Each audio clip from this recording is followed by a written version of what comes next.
à tous et toutes, c'est Marie-Amélie de Nutrition et Bien-être. Alors pour ceux qui ne me connaissent pas, en ce début d'année, je me présente, je suis docteur en sciences, nutritionniste et diplômée en nutrithérapie. Je suis également coach en développement personnel et bien-être. Et j'ai créé Nutrition et Bien-être pour vous partager des trucs et astuces en termes d'alimentation, de nutrition, de nutrithérapie, mais également comment on peut se sentir bien au quotidien en, en apprivoisant ses émotions, en allant plus vers la découverte de soi et plus vers la reconnexion à soi, la gestion du stress également, comment est-ce qu'on peut vivre une vie totalement épanouie via 3 piliers, le bien-être, l'alimentation et effectivement l'activité physique et la gestion du stress et des émotions. Alors aujourd'hui, je voulais vous parler plus particulièrement d'un groupe de macronutriments que l'on appelle les glucides ou plus connus sous le nom de générique de sucre. Alors pourquoi il me donnait à cœur vraiment de vous faire une vidéo par rapport à cela? Il y aura même peut-être 2-3 vidéos qui découleront de celle-ci. C'est parce qu'à l'heure actuelle, les sucres sont extrêmement décriés. Ils sont extrêmement attaqués par divers courants à gauche et à droite. On finit d'ailleurs par ne plus s'y retrouver. Et je voulais vraiment clarifier les choses par rapport à cela. Alors, ce qu'on appelle les sucres ou glucides, ce sont en fait des chaînes de différentes unités sucre entre guillemets qui se répètent, des sucres qui peuvent être de différentes structures chimiques et dont le plus connu est le glucose. Pourquoi? Parce que le glucose est finalement le carburant de nos cellules, la première source d'énergie du corps humain. Donc comme vous l'aurez compris, ces structures sont complexes, sont extrêmement diverses. Et c'est pour ça que la famille des glucides se compose de 4 sous-familles principales. Les monosaccharides, donc saccharide c'est le terme de cette unité sucre. Donc les monosaccharides, une unité sucre. Les disaccharides, comme par exemple le glucose. Les oligosaccharides, et les polysaccharides. Donc de mono à poly, vous l'aurez compris, on ajoute une ou plusieurs unités saccharides sur la chaîne de ces sucres. Alors, ne rentrons pas ici dans le détail de la structure biochimique, je ne vais pas vous faire un cours par rapport à cela. Par contre, ce qui est vraiment intéressant de savoir, c'est se dire, oui, mais dans la plupart des articles qu'on peut lire sur les sucres, on parle de sucre lent et sucre rapide. On parle également de sucre simple et de sucre complexe. Alors, qu'est-ce que ça veut dire? On ne s'y retrouve pas vraiment.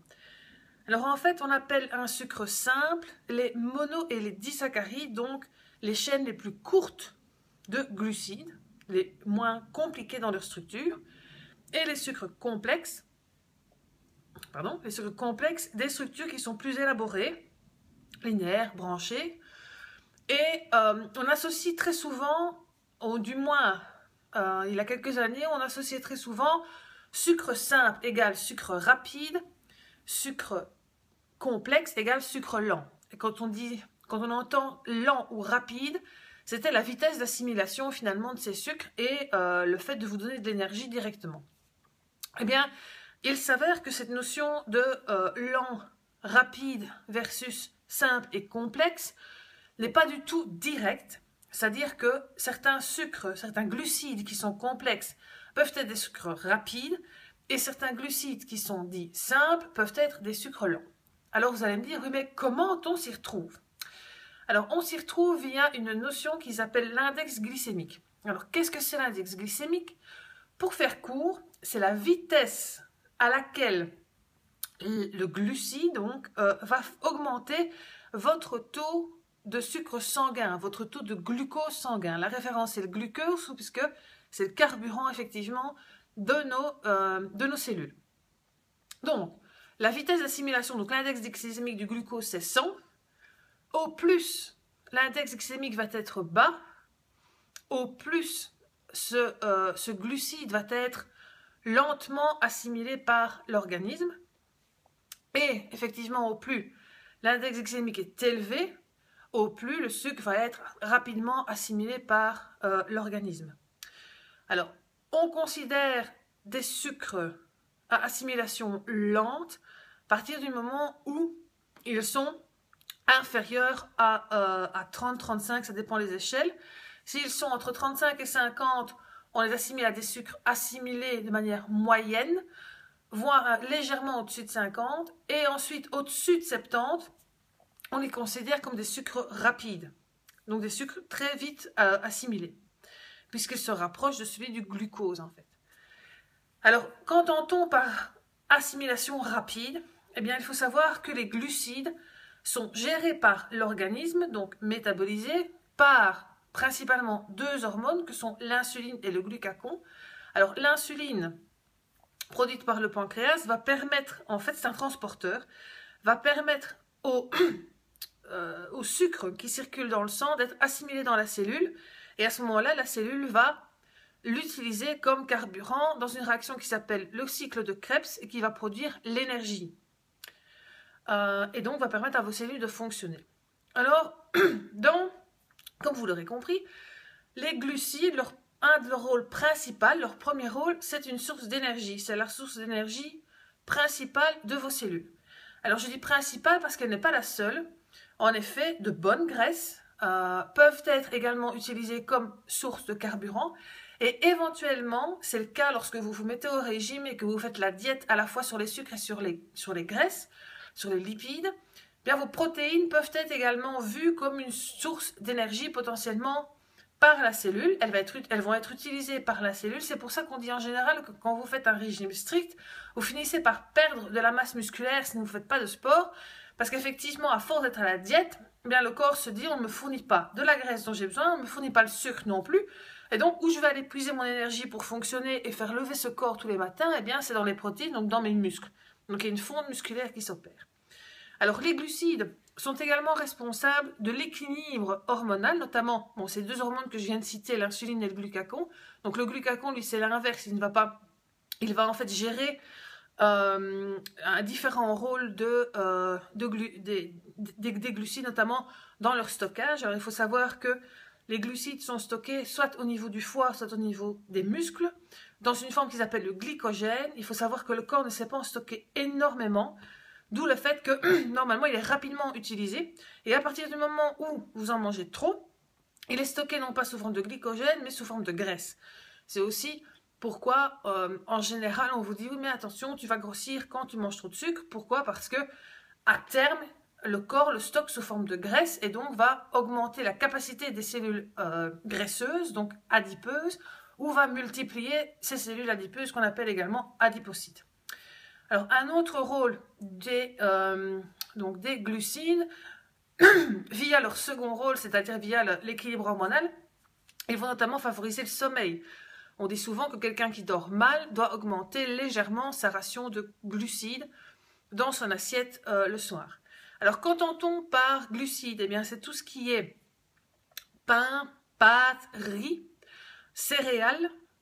C'est aussi tout ce qui est légumes racines, donc les pommes de terre, les carottes, certains poivrons, les panais, les courges sont également riches en glucides. Alors, vous allez me dire, mais oui, mais on incrimine énormément les sucres. Donc, on dit surtout actuellement, oh mais le sucre, pardon, c'est comme une drogue, ça rend addict, etc. Et moi, je l'élimine complètement de mon assiette. Alors, je vous le déconseille d'éliminer complètement les sucres de votre assiette. Pourquoi? Parce qu'il y a un type de cellules qui ne fonctionnent qu'avec des glucides. Ce sont les cellules de votre cerveau. Elles sont totalement incapables d'utiliser une autre source d'énergie que les glucides.